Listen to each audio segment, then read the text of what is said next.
Abby, did you get the push?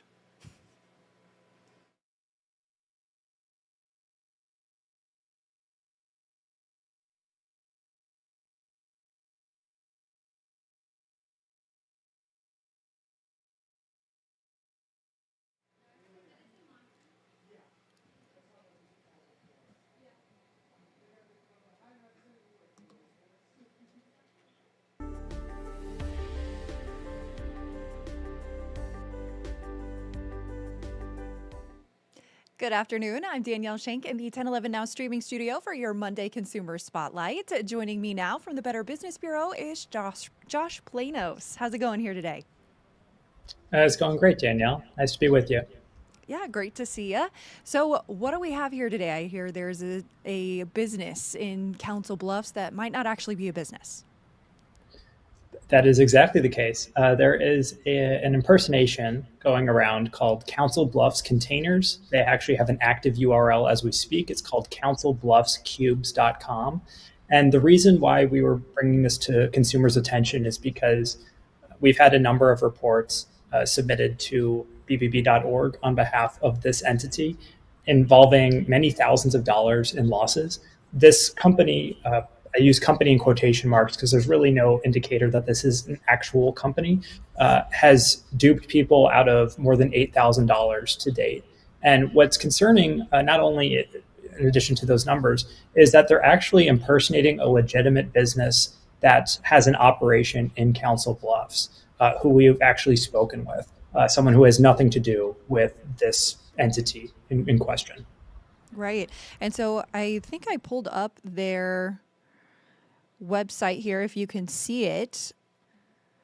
Can you tell me a little bit about how their fake website advertises such appealing products to people? There are probably only a number of vendors in mind. One thing that I would point out is that while Council Bluffs is in the name of the company and is involved in a lot of their marketing materials, as you can tell on the cover, it says Council Bluff Containers. So that's just, an oversight, right? Likely. But that's something that should provide a little bit of information for some, that this is not maybe a company that has everything kind of figured out. All of the social links at the top of the page, and I believe also at the bottom of the page, are broken. So that's, again, not something that in and of itself would indicate that there is a scam, here. But this is something that you put all these things together and you think maybe this person doesn't actually have a physical location here. Maybe there's something that would give me pause before I would proceed with any sort of transaction. And as you could guess, Danielle, anything in the container space costs a lot of money, right? In terms of how much it would be to transport this. So that's where a lot of the high dollar figures come into play, is because any sort of containers is going to cost a considerable sum to get that not only created but also shipped to your home. So this is a fraudulent operation that's impersonating a legitimate business, and sadly, we have seen this quite a bit this year. And I would say that's likely because it passes the smell test, right? This is something that you can capitalize on what another business has created, its goodwill, that it actually has a location, to sidestep some of the more historical concerns about working with a business for the first time, which is this address that's located in the middle of a field? It isn't. This is an actual company. Maybe they could actually provide this service at this cost that I can't find elsewhere online. Yeah, I mean, it looks like a pretty good website. Some of their pictures, they even have testimonials, but I mean, ironically, of course, they have 5-star testimonials there, and pictures look pretty good. I mean, is there anything besides the broken links that really stand out that you can maybe tell this is a fake website, or is it really just that well put together? Well, what's sad, Danielle, is this is clearly trained on what people look for in a traditional website, right? It would be a lot easier if there was a neon sign that said, this isn't a company to be trusted. But the reality is the social icons, the reviews, that it actually has even a Google Maps image embedded on the bottom of the page, is a sign that they are trying to check as many boxes as possible to legitimize what is an illegitimate operation. Would certainly recommend that people look up businesses on bbb.org before you make a purchase, especially a big ticket item like a container. If you do look up councilbluffscubes.com or Council Bluffs Cubes BBB, you will actually find that they have a business profile with us. They have an F rating. We have a major alert across the top of the page because it has been a company that has been used to prop up a scam. But I would say that some of the payment methods also, I believe when you get down to actually making payment on the container in question, those secure payment methods are unavailable. So there's a reason why a scammer wouldn't want you to use a credit card. It's because there's some built-in fraud protection with them. So they would prefer you use like a peer-to-peer payment method or something that has a lot less of a safety net on the consumer side. Mm-hmm. And so, what are some ways that people can protect themselves? Yeah, so I think one thing, I don't know how many people are in the market even for a container, but presuming you are, you want to make sure that you're working with a company that has actually demonstrated that it can do what it says it can do, right? I think there are new businesses that are created overnight and they have all of the infrastructure in place. Many more do not. And in this case, there are not a lot of people who would actually provide any sort of positive testimonial for this company. Of course, they have created fake testimonials in question to kind of bypass the issue. But you want to make sure you're working with a company that's got a business profile, right? So all of the social icons are inactive. That's worrying. But they also don't have any sort of proven track record on BBB.org. So that's should be worrying and in and of itself disqualifying for a lot of consumers, particularly when you're involving high sums of money.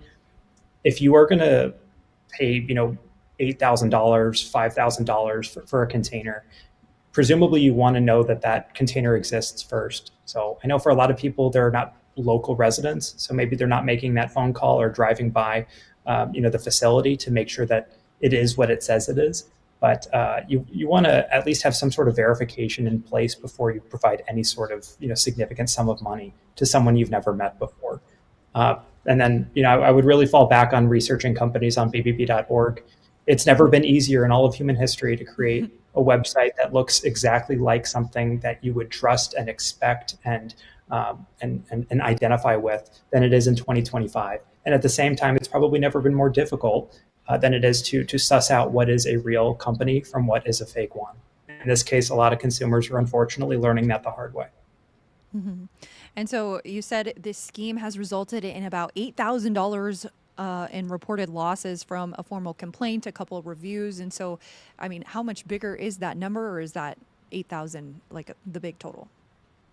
No, I mean it's really it's not a knowable figure currently because we only report on what we know, right? And what we know is a fraction of what is actually happening and there are a lot of reasons for it, right? There are a lot of different ways that you can report your experience, but many more don't choose to report at all, right? So that $8,000, I mean, that comes across from just 2 scam tracker reports. So the reality is if this is impacting multiple people, that number could be exponentially greater.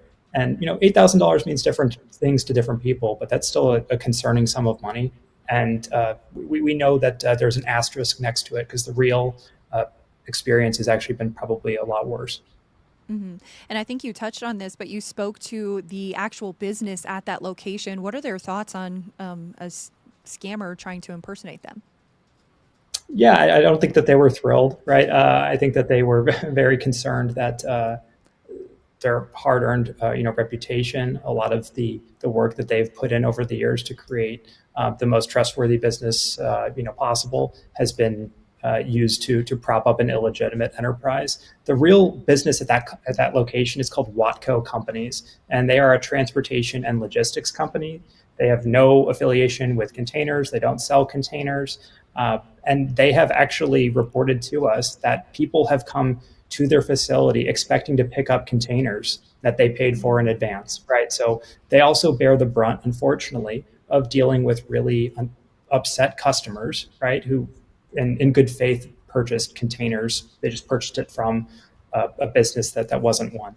And it's a sad situation for a company that really is doing the best it can to ensure that transactions are trustworthy, that their company is trustworthy, and someone just happened to pluck them out of a deck of addresses and said, "This is how we're going to prop up our enterprise."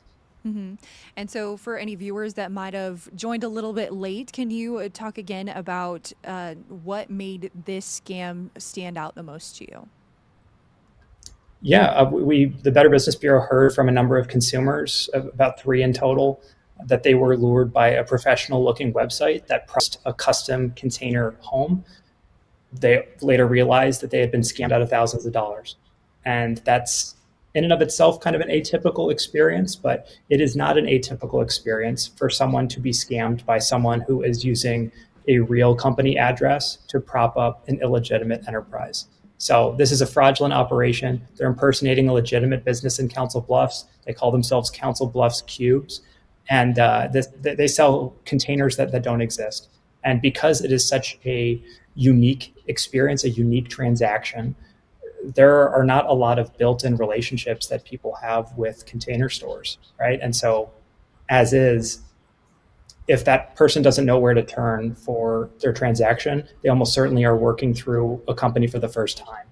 And this is a fake website that really passes a lot of the smell test, which is what scammers are after these days. All right. Is there anything else that you want to add about this investigation for the BBB?